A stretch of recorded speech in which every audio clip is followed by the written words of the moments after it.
Your density is often called the density of choice. With choice, there is the exclusive reference to the dynamic of two paths, one high, one low, one radiant, one magnetic, one service to others, one service to self. Just as that is the central characteristic of your density, so is it the central activity of the spiritual seeker to make the choice between the high and the low, the radiant and the magnetic, the light and the dark, service to others or service to self. We speak to those that have made that initial choice of service to others. We too, in our third densities, made that choice, each for ourselves. And so we walk that path of the light, the radiant, the service to others. You join with us and our wonderful companions to use as we share your vibrations in the circle of seeking. How wonderful it is to walk together. Evolution is inevitable. No force can oppose it. No force can keep it from going forward. However, the engine of desire can accelerate the pace of spiritual evolution. We say this to indicate that it is not that the powers of darkness attempt to impede evolution. Rather, it is that the powers of darkness ask the seeker to evolve according to the service to self path. Such progress may seem to be unpleasant to one who is completely dedicated to seeking in service to others. To achieve ever greater polarity in service to self, however, it is valid, a path of evolution of mind, body, and spirit, as is the polarity of service to others on the path of light. Both paths come eventually to unity in sixth density. So, when thinking about the way each action is met by an equal and opposing action, it is not necessary to think of this illusion, but rather to think of a choice that is made once and then again and again and again throughout an incarnational experience. The hope that those minions of the dark have in offering that necessary darkness that shadows the light is that the seeker shall be distracted and stop moving in a continuous pattern of choices that are equally positive and find that the self is considering choices that are not necessarily dark, but are those which indicate the attraction of shadow. The seeker that is distracted by temptation may feel him or herself burning out and find that he or she must sit by the side of the road for a time and rest. This does not halt the engine of evolution, which is inevitable. It merely slows that process of acceleration that has been ongoing before that temptation had been accepted. It is, however, quite true that as a seeker stands closer and closer to the light, she casts an ever sharper shadow, so that he draws attention, and consequently, he or she receives the attention of those energies and essences of what this instrument might term the dark side, following the popular term of Star Wars. When you consider further that those who seek the light are innocent and often naive, and that those who seek service to self polarity are clever and subtle, you can begin to see the shape of temptation.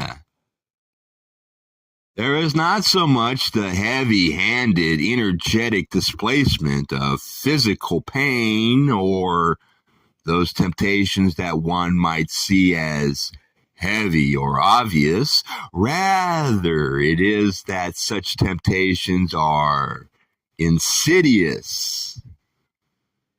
You may have decided on a program of meditation, and the insidious voice says, "Not today, perhaps tomorrow."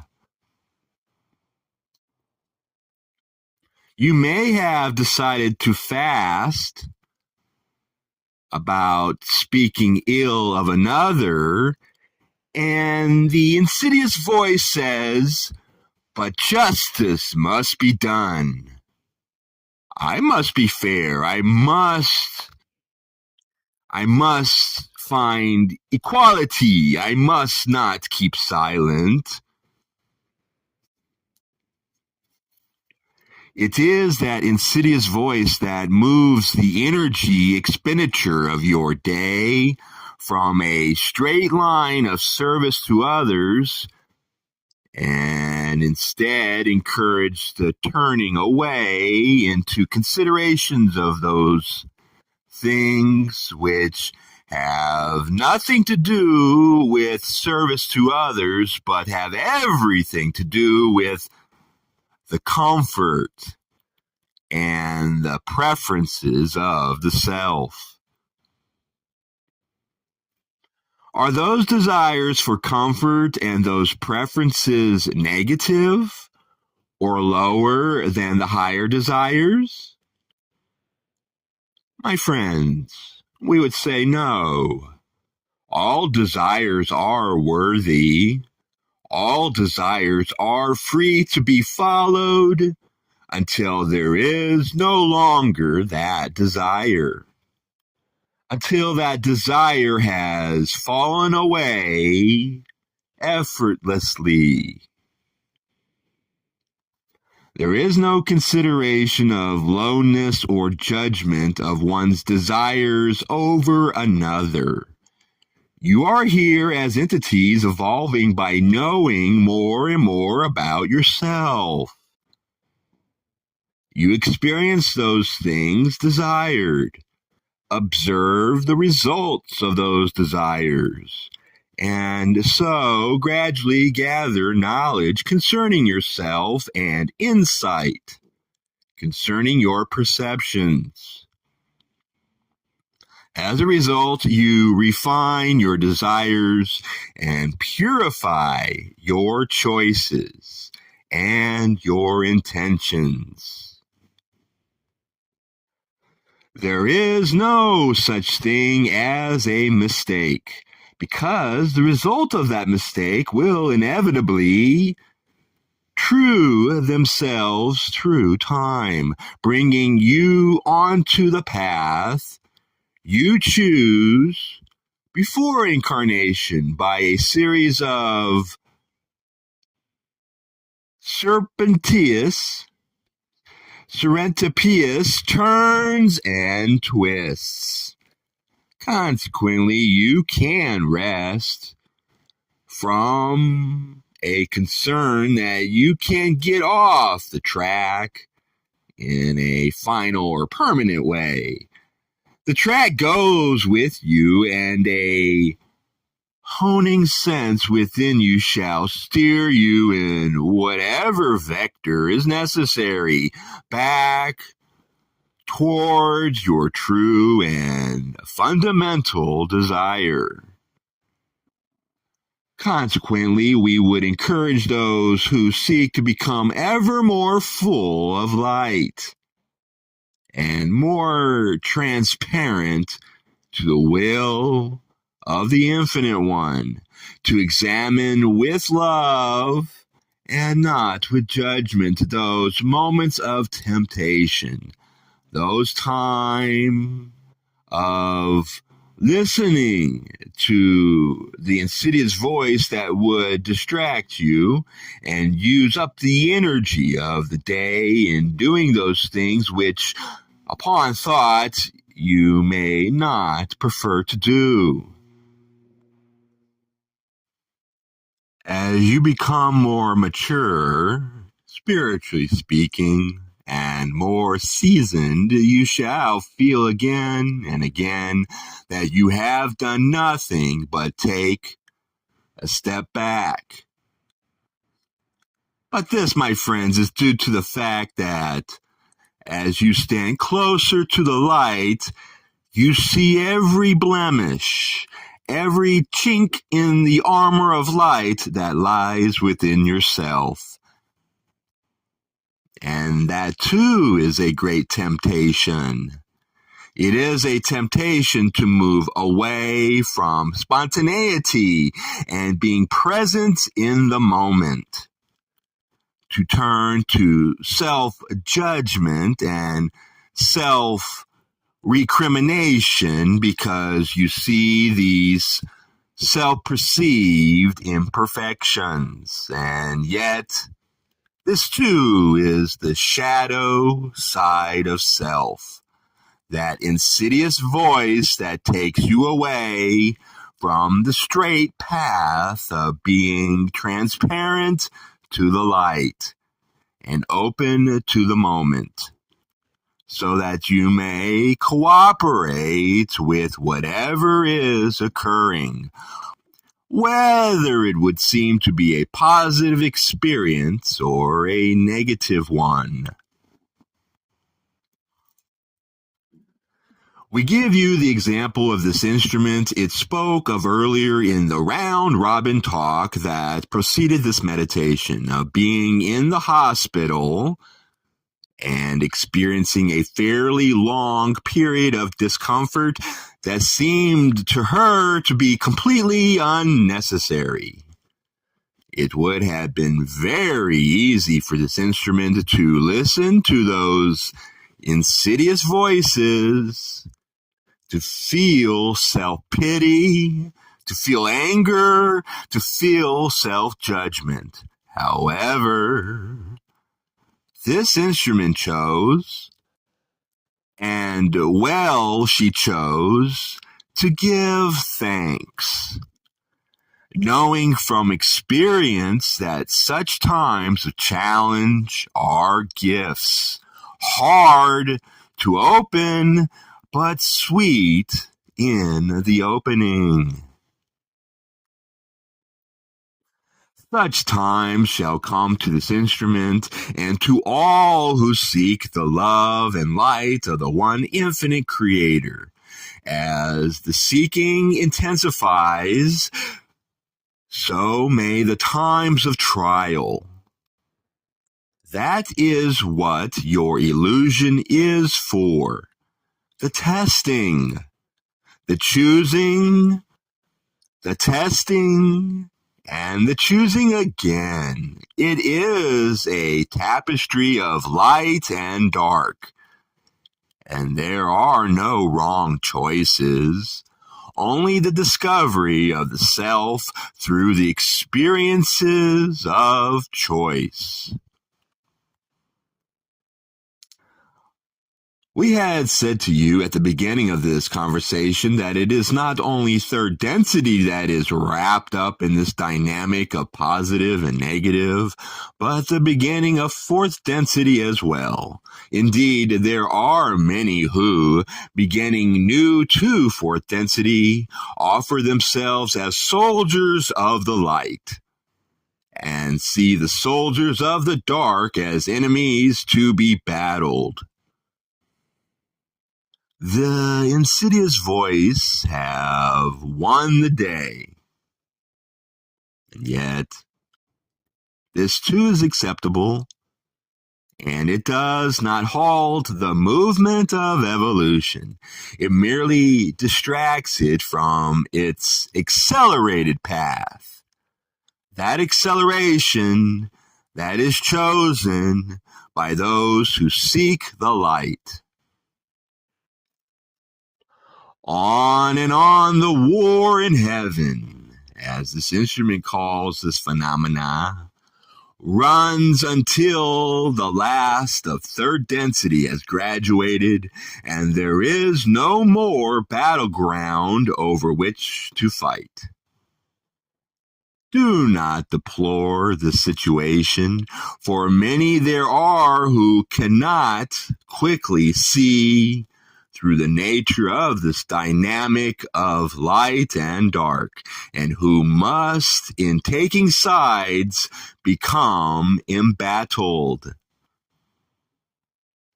The beauty of this obviously distorted choice is that while fourth density wages this war, it bleeds away the harshest of the fear, anger, and other negative emotions which lie within the red ray's inner planes, which constitute a great engine of fear, which pops out in third density as geysers of negativity coming up through the mud of the subconscious and into the mind.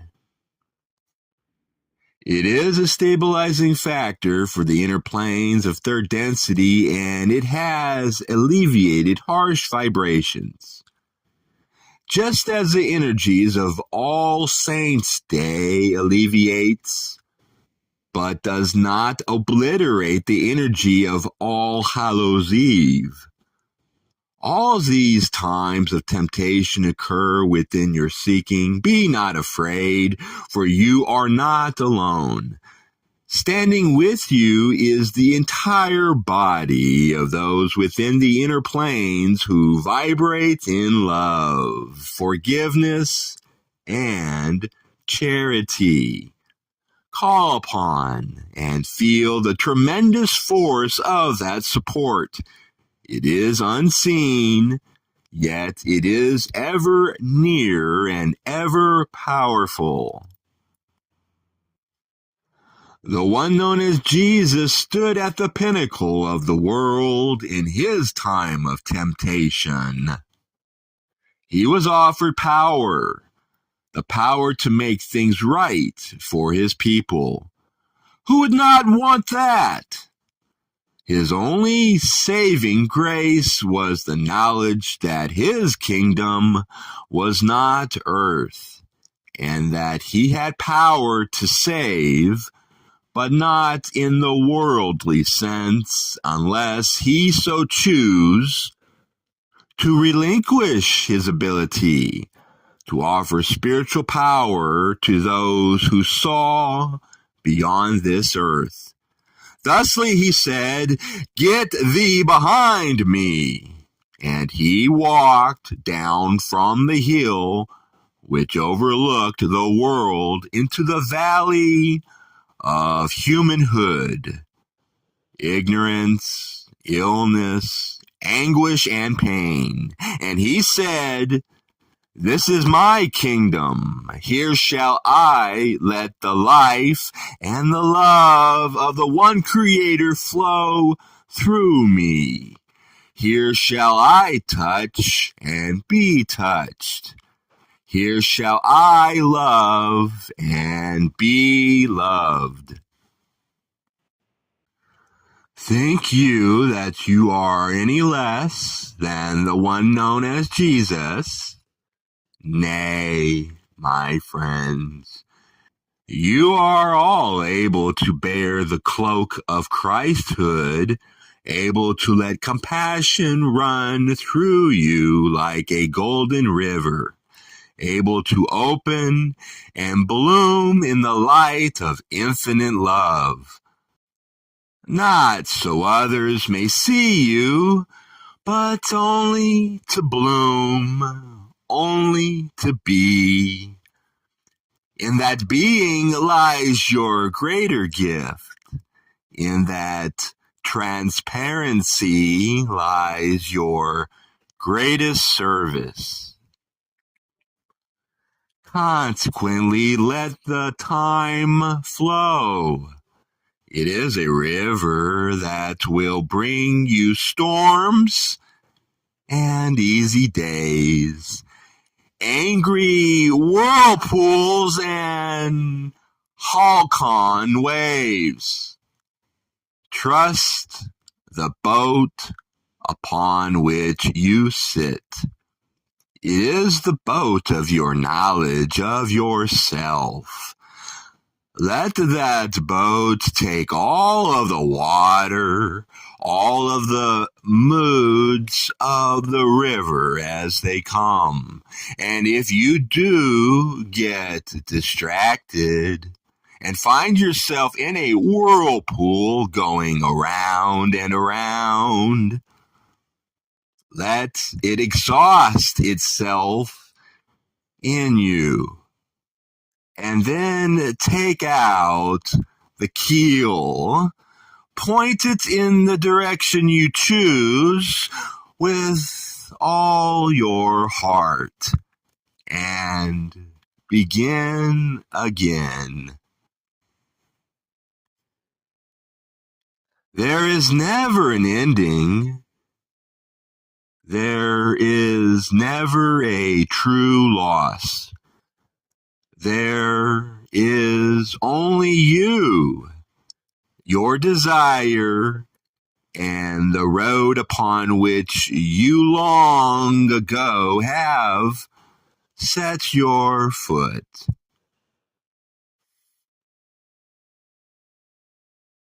We thank you, my sisters and brothers. May we say that what a privilege it has been to share our meditation with you. We thank each of you for your courage and your beauty. And we leave this instrument and this group rejoicing in the power and the peace, the love and the light of the one infinite Creator. We are known to you as the Principle of Quo. Adone, my friends, Adone Vasu Baragas.